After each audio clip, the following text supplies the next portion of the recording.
एक श्लोक, एक सत्य, जो तुमचा विचार बदलून टाकेल. अयनेषु च सर्वेषु यथा भागमवस्थिताः भीष्ममेवाभिरक्षन्तु भवन्तः सर्व एव हि. या श्लोकात दुर्योधन आपल्या सैन्याला सांगतो, सर्वांनी आपापल्या ठिकाणी उभं राहा आणि विशेषतः भीष्म पितामहांचे रक्षण करा. यातून आपल्याला एक महत्वाचा धडा मिळतो.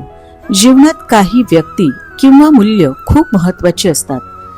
त्यांचे रक्षण केलं तर आपली ताकद टिकून राहते.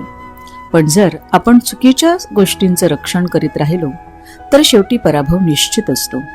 म्हणून योग्य गोष्टींची साथ द्या आणि त्यांचं रक्षण करा. विचार बदला, जीवन बदलेल. जय श्री कृष्ण.